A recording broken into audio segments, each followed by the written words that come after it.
Hi, everybody, and welcome back to Dirt Road Barbecue. I'm Jake Corson, and I'm happy to see you again.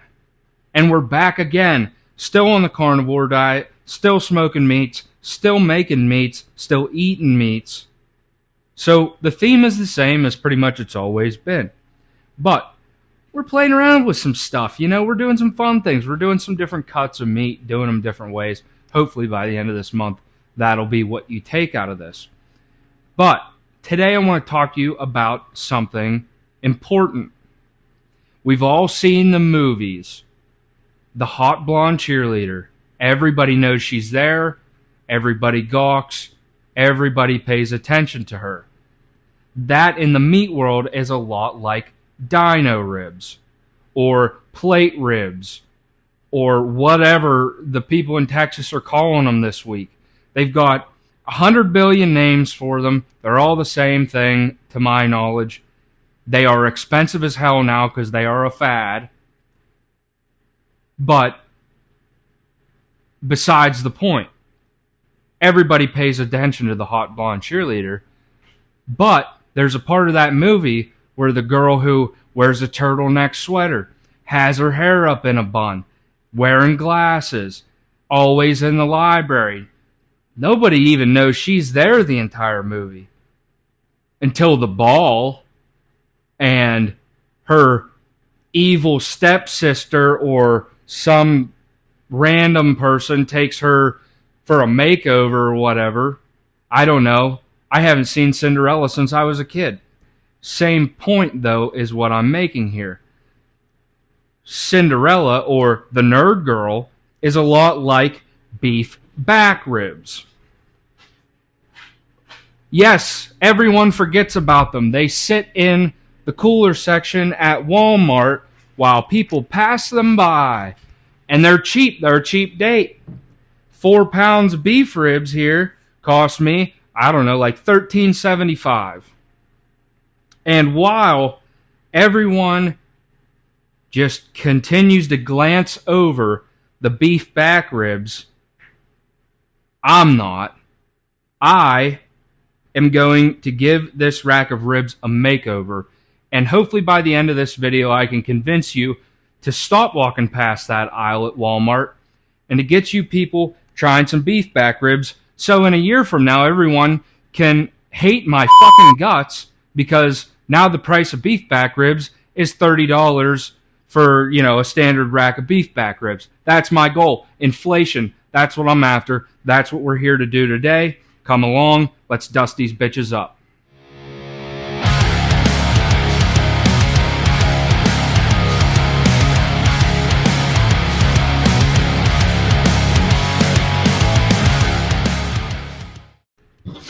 Okay, ladies and gentlemen, this is our rack of beef back ribs. Pretty good size.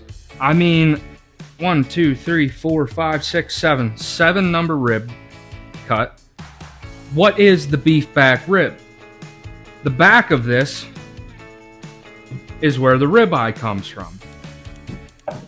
And kind of one of those, almost a throwaway item to some people.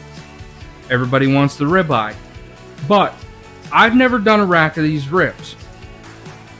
We're going to make them good, I promise. That's our mission today, and we will not quit until we achieve that. But my idea on it is you can't get a cut of meat that close to a ribeye without it being worth the while. Ribeyes are the only steak that you need to be eating, to me. Personal opinion, probably ought to be your opinion too. But this meat in here has to be good. It has to be. It's got good marbling. We've got some fat in here. And I don't see any way. Now, this is going to shrink up significantly. This is a lot of meat, it looks like. It's not a lot of depth in there, as you can see. And it's going to shrink up. These bones are going to protrude pretty heavily. After, we get to a high temp, they're going to shrink up. But there's still a lot of meat here. There's going to be plenty to eat here. So let's go in and I'll explain what we're doing here. We are going to, and you don't have to use a binder, but since I'm using 2 rubs and I've had these out dried off already for a while I get this video going. So the meat is rather air dried. So it's not going to grab seasoning kind of like I want it to. And I'm not going to put a lot. I'm using, you know, some spicy Dijon mustard as a binder. Nothing fancy, nothing crazy. And I'm not going heavy. I just want something to stick to. I'm not building a real, you know, hefty amount of seasoning here. I'm not going to pile 17 inches of seasoning onto this rack of ribs. That's not what I'm going for. But I just want this to stick really nice for us here. I'm not pulling the membrane off of this rack of ribs because it'll get pretty thin in the end.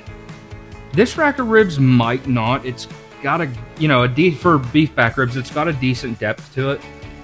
But I want something to be there to hold this together because I have a feeling that in the end of this cook, these are going to be falling apart.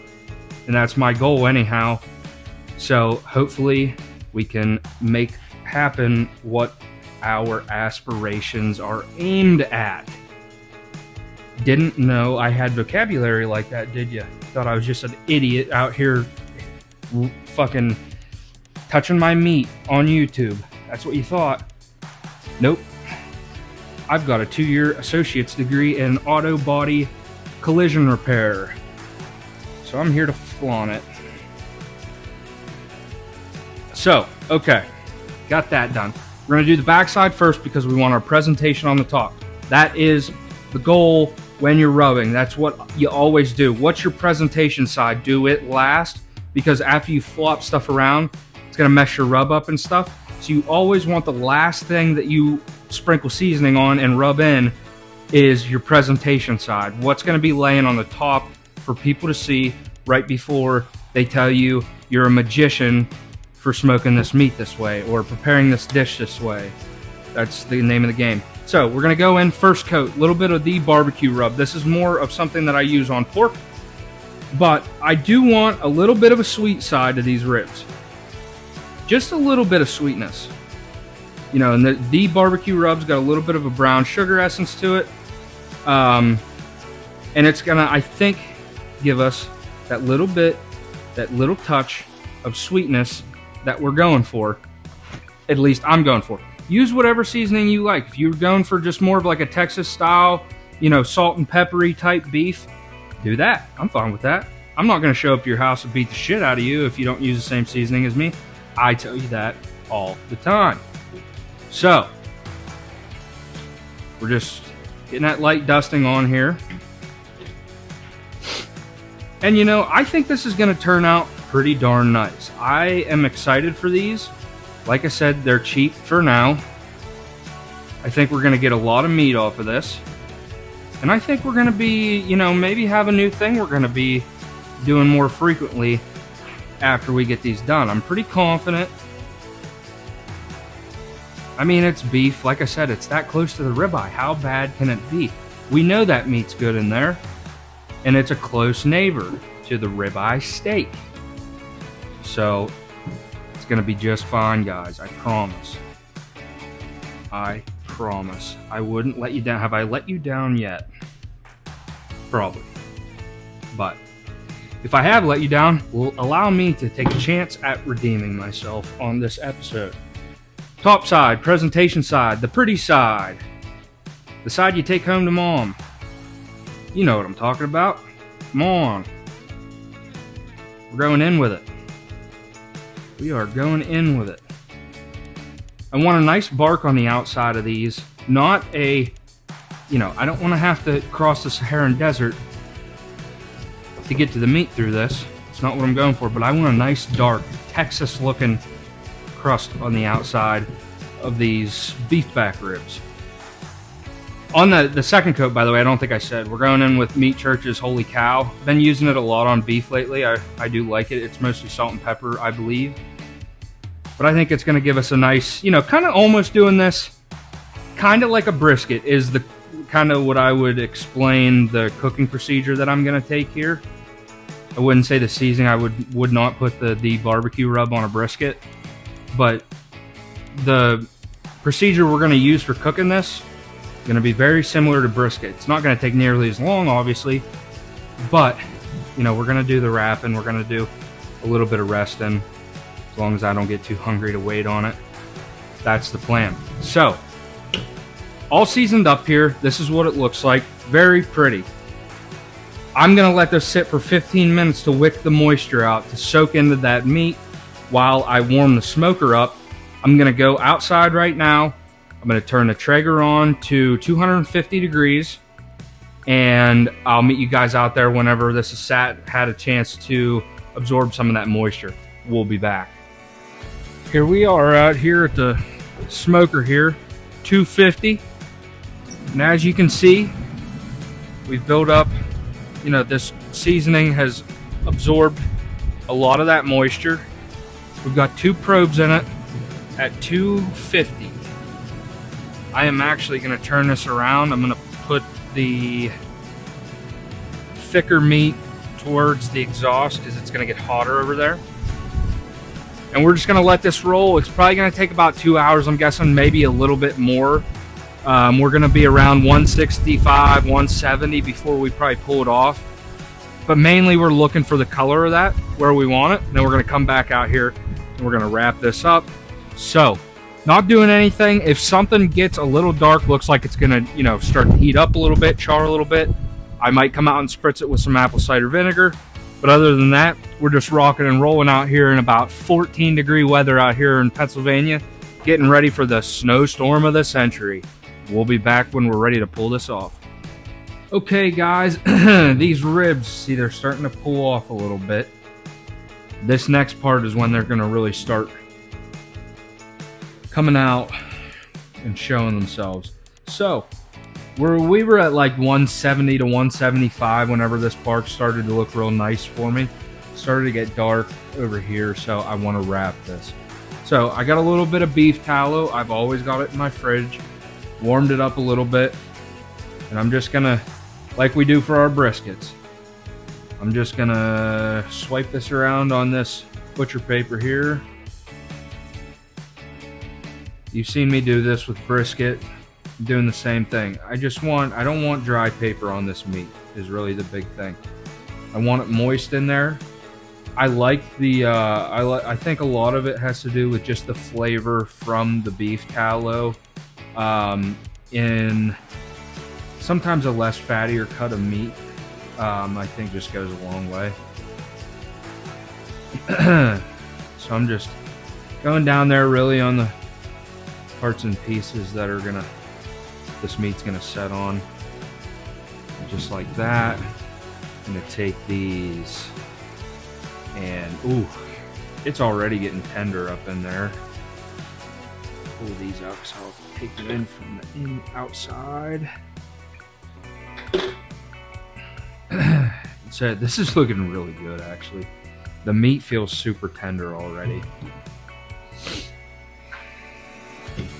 So, just like, actually, I'm gonna slide this back a little bit more. We might end up needing 2 pieces. Yeah, I need 2 pieces. I'll be right back. I'm gonna cut another piece of butcher paper.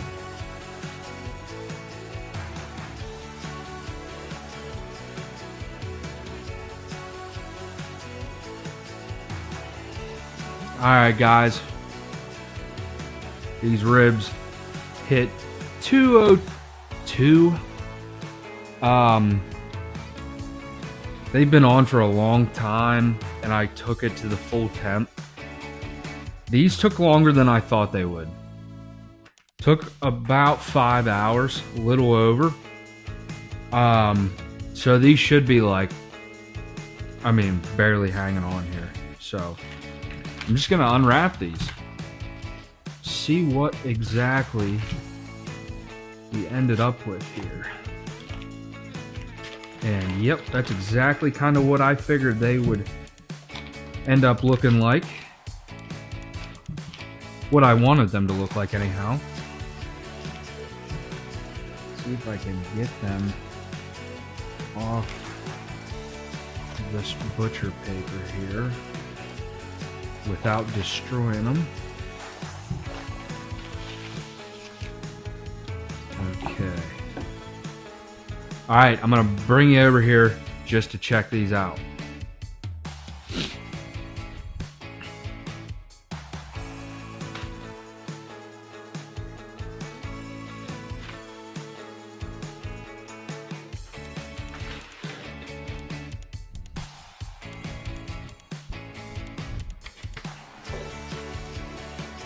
Guys, check these bad boys out. Bring you down closer here.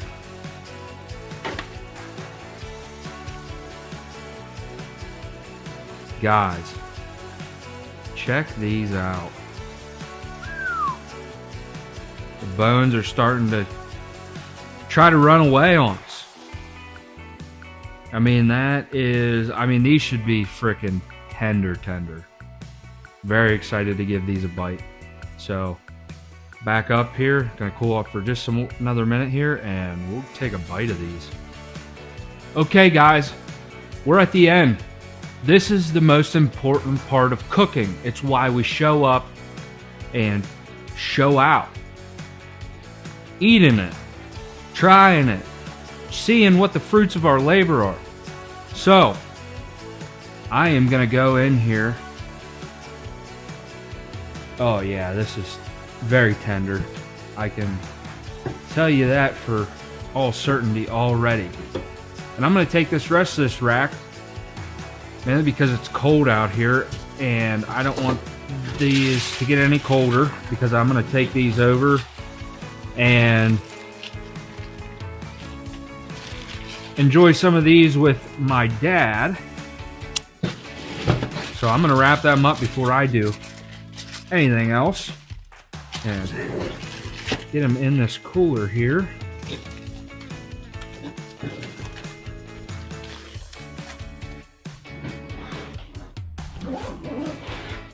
Before they cool off anymore. But without further ado, I'll bring it. Ooh, man, these are pretty. Now check this out. Now, let me bring you over here underneath this light. Oh, yeah. Talk about it. That's beautiful. Nice little smoke on top. The fat's rendered down nice and soft. And, yeah, I highly doubt that these are going to be bad. So, these are a little hot still. Probably should let them cool down a little bit more, but I can't wait any longer. These took way longer than I wanted them to, or than I thought they would. So, can't wait any longer. So, let's try it out.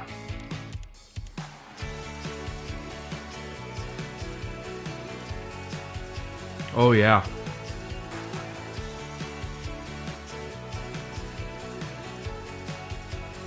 Yeah, those are good. Very good. I'll be completely honest with you. Maybe a little bit heavy on my salt and pepper rub. It's a little peppery, but you know, these are good.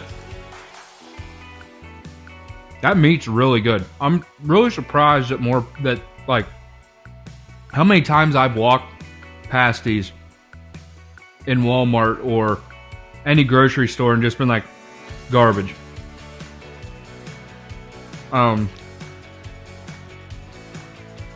Now, I probably won't do that anymore. These are really good. Very, very tender. A nice beef flavor. The fat's really good. It's got like it's a very sweet fat.